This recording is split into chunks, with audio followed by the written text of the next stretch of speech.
तर ही मोठी बातमी आपण पाहतोय। तर कागदपत्र ही पोलिसांकडे सादर केल्याची माहिती मिळते। शीतल तेजवानीची जबाब नोंदणी सुरू असतानाच यावेळी डीसीपी विवेक मासाळ कॅबिनमध्ये आलेल्याचं कळतंय। ही मोठी बातमी आपण आत्ताच्या क्षणाची पाहतोय। शीतल तेजवानीची जबाब नोंदणी सुरू आहे। शीतल तेजवानी कागदपत्रांसह आज पुणे पोलीस आयुक्तालयात आलेली आहे आणि झी 24 तासनं ही बातमी लावून धरली होती। त्यानंतर तेजवानी फक्त झी 24 तासवर दिसली। 12:30 वाजता शीतल तेजवानी यावेळी पुणे पोलीस आयुक्तालयात आलेली। 4:30 वाजता चौकशीला सुरुवात झालेली आहे। एक महिला अधिकारी शीतल तेजवानीचा जबाब नोंदवत होती। मात्र आता जर आपण पाहिलं तर जे कागदपत्र जमिनीचे आणलेले आहेत ते पोलिसांकडे शीतल तेजवानीनं सादर केल्याचं कळतंय। तर शीतल तेजवानीची जबाब नोंदणी सुरू झालेली आहे। ही मोठी बातमी आपण आत्ताच्या क्षणाची पाहतोय।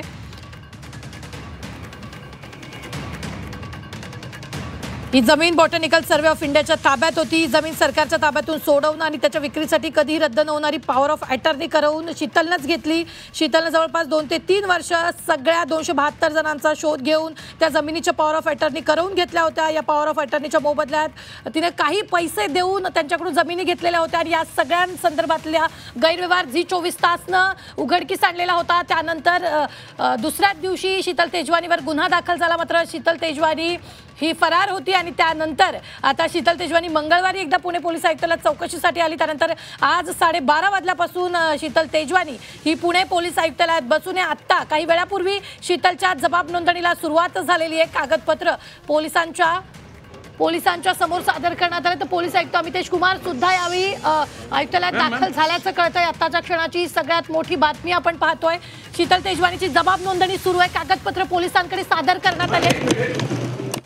या संदर्भात ताजे अपडेट देत आहेत आपले प्रतिनिधी चंद्रकांत फुंदे। चंद्रकांत, काय ताजे अपडेट आहे? पोलीस आयुक्त अमितेश कुमार दुपारच्या सुट्टीनंतर दाखल झालेले आहेत आणि तत्पूर्वी आता डीसीपी आर्थिक गुन्हे शाखेचे विवेक मासाळ हे त्यांच्या केबिनमध्ये गेले, जिथं शीतल तेजवानीला बसून ठेवलं होतं। तिथं जी ऑलरेडी पोलीस कर्मचारी आर्थिक गुन्हे शाखेची तिचा जबाब लिहून घेत होती, तिथं ते गेलेले आहेत। आता तिचं रितसर जबाब नोंदणीचं काम ऑन रेकॉर्ड सुरू आहे आणि हा सगळा जबाब नोंदणी झाल्यानंतर कदाचित पुढची सगळी जी कारवाई आहे ती सगळी सुरू राहील आणि मग पोलीस आयुक्त अमितेश कुमार यांच्याशी चर्चा करून पुढचा निर्णय कदाचित डीसीपी घेतील। तिला आजच अटक दाखवायची की पुन्हा चौकशीला आणखीन इतरांना बोलून पुन्हा चौकशीला बोलवायचं, हे हा निर्णय शेवटी पोलीस आयुक्तांशी बोलूनच होईल। पण शक्यतो हा आर्थिक गुन्हा असल्यामुळे लगेचच होईल असं तर सध्या तरी कुठली शक्यता दिसत नाही। पण शेवटी प्रश्न हाच आहे की तिला अटक कधी।